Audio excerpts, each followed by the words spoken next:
Thiès et Rambol. Les équipes des chemins de fer sont sur le terrain. C'est en linéaire de 400 km qu'il faut remettre sur les rails. Avec nos équipes sur place, nous avons eu à découvrir le travail qui est fait sur les rails du Sénégal. Cher Pamagay. Les équipes des chemins de fer du Sénégal, à pied d'œuvre à quelques kilomètres avant l'entrée de Khombol. Le renouvellement de la voie ferrée est porté sur les rails. Le site était complètement dégradé. Le garnissage est en pleine exécution avant l'entrée en fonction des bourreuses et du train de substitution. Ça y est, la réhabilitation du chemin de fer Dakar-Tamba est amorcée. On est aujourd'hui à Kairé, précisément entre Khombol et le village de Thiénaba. Actuellement, on est en train de faire des travaux de RVB. Les équipes travaux de CFS ont déposé hier la voie pour permettre une reprise complète de la structure d'assises ferroviaires. Donc là, ils sont en train de refaire la plateforme. Une fois qu'ils auront refait la plateforme, on va reposer les panneaux de voie.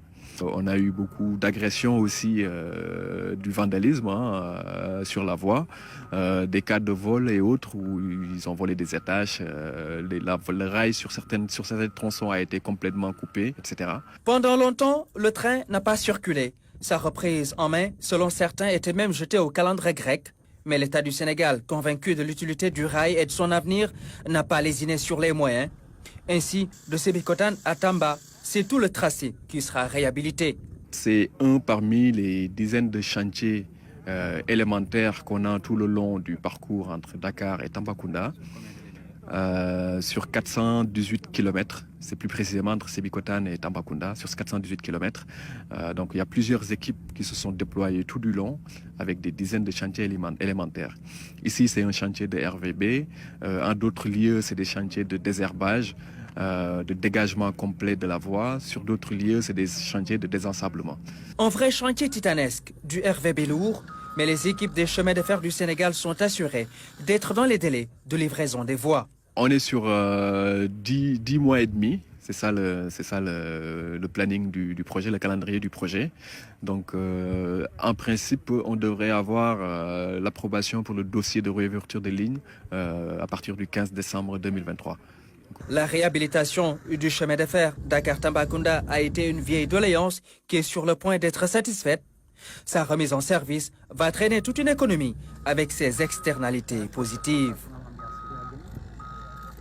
Notre invité est Elhadj Malick Ndoye, directeur général des chemins de fer du Sénégal. Bonsoir. Bonsoir, M. Didiou. Alors, vous avez peu de temps pour réaliser justement tous ces linéaires sur 418 km. Vous en êtes où? Les chemins de fer du Sénégal, bonsoir.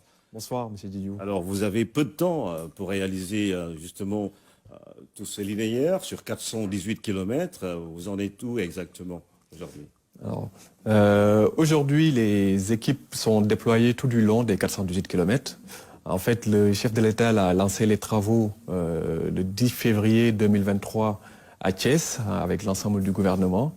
Dès le lendemain, nous avons reçu instruction de notre ministre de tutelle, M. Mansour Faye, pour nous déployer tout le long de la ligne et démarrer de manière effective les travaux. Aujourd'hui, sur l'axe Thiès-Sébikotane, la première partie des travaux qui consiste à de la libération d'emprise, au dégagement de la voie, au désherbage et au désensablement est terminée à hauteur de 80%. Il nous reste, c'est quasiment terminé. Sur les autres axes, on est bien avancé. Parallèlement aussi, sur certains points spécifiques où nous avons des ouvrages d'art et des ouvrages génie civil, les études de conception sont quasiment terminées. Il nous reste 2 semaines d'études d'exécution pour démarrer ces ouvrages de génie civil. Tout compte fait, le projet se déroule convenablement et le calendrier tient jusque-là et il est respecté. En décembre 2023, vous avez dit, ce sera sans doute le lancement de la ligne, la relance de cette ligne. Quels sont les moyens dont vous disposez pour aller très vite dans la réalisation de ce projet? Alors, il a fallu déployer toute une ingénierie planning pour être sûr de terminer ce projet à horizon fin d'année 2023. C'est pour ça qu'on parle de dizaines de chantiers élémentaires. En fait, nous avons divisé la ligne en plusieurs tronçons Et sur chaque tronçon aujourd'hui, il y a des équipes, il y a des cheminots, des chemins de fer qui sont présents, qui font les travaux. Et donc tous ces tronçons agglutinés de bout en bout fera en sorte que à l'horizon fin 2023, on pourra terminer les travaux. Alors, quelles sont les difficultés auxquelles vous faites face? On parle justement du vol du matériel. Au-delà de cet aspect, est-ce qu'il y a d'autres contraintes liées à ce projet-là? Alors, le vol de matériel, ça c'est la contrainte majeure qu'on a sur ce projet. En fait, du fait que la ligne est restée plusieurs années sans être exploitée, je pense qu'il y a des riverains qui ont pensé que ça reprendra jamais. Donc, sur certaines zones, on a la voie qui a été complètement sectionnée. Sur d'autres zones, les traverses ont été cassées pour enlever le fer qui était dedans. Il y a même une zone où on a 25 km d'affilée où le rail est complètement enlevé, les traverses cassées, etc.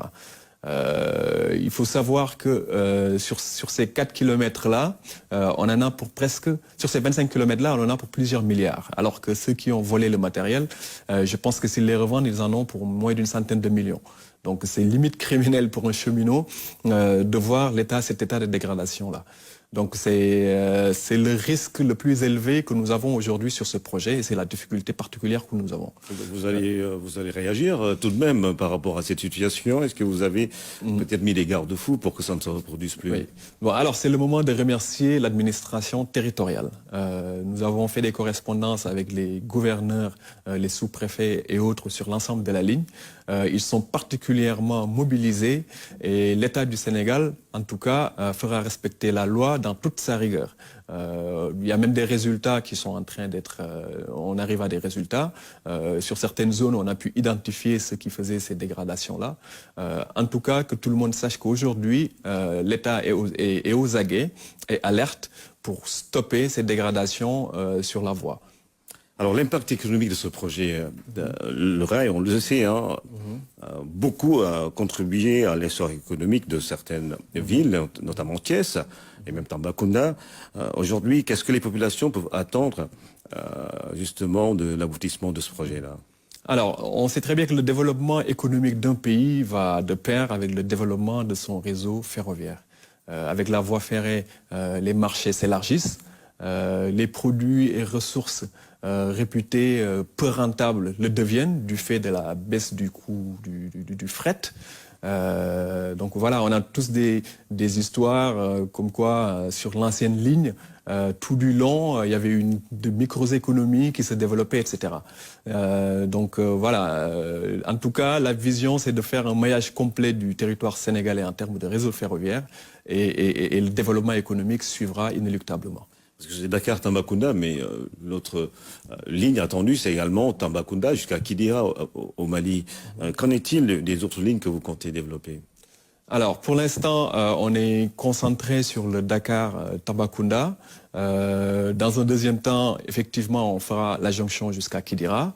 On est en train de regarder pour démarrer les études pour pouvoir faire du reversement de passagers au niveau du TER, amener les passagers de la zone de Mekhe, Tivaouane et autres entre-villes jusqu'à Sébikotane pour faire le rabattement au niveau du TER. Ça, c'est la vision à court terme. Après, il y a une vision à moyen et long terme. Le projet qu'on est en train de faire là, c'est une mesure de contingence pour remettre très rapidement les trains sur les rails. Mais il y a une vision beaucoup plus globale et beaucoup plus macro de maillage complet du territoire sénégalais en termes de réseau ferroviaire. Donc on va faire des voies neuves, en standard de préférence, etc. Et nous allons regarder maintenant, des études vont être menées pour justement qu'à terme, à horizon 2035, qu'on arrive à avoir un maillage du territoire. Alors pour justement Dakar-Tambacounda, quel est le rythme de travail que vous impulsez justement à vos équipes? Est-ce que c'est 24 heures sur 24 ou 7 jours sur 7? Alors là, vous me donnez l'opportunité déjà de remercier les cheminots. Parce que depuis le démarrage des travaux, ils sont vraiment focus. Sur le chantier que vous voyez là, à Kairé, il faisait pas moins de 40 degrés sous le soleil. Et on avait les cheminots, ils étaient là, présents, ils faisaient le travail. Donc là, aujourd'hui, en termes de tranche horaire, avec le ramadan, bien entendu, on travaille que la journée. Mais bon, on va ajuster en fonction de l'avancement du calendrier et de l'avancement du projet. Merci El Hadj Malick Ndoye. Je Merci. rappelle que vous êtes directeur général des chemins de fer du Sénégal et que vous nous parliez justement de la réhabilitation de cette ligne ferroviaire Dakar-Tambacounda qui a démarré après l'annonce du président de la République. Merci. Vous le constatez sans doute avec nous, c'est des éléments essentiels, voire incontournables en cette période de Ramadan. La vaisselle, soucoupe, carafe, soupière, assiette, fourchette ou nappe, rien n'est de trop pour dresser sa table. Au Sénégal, à Dakar précisément, les femmes sont prêtes à payer le prix fort pour apporter des couleurs de plus au foyer à l'heure de la rupture du jeûne. Et c'est un business qui marche fort en ce mois béni.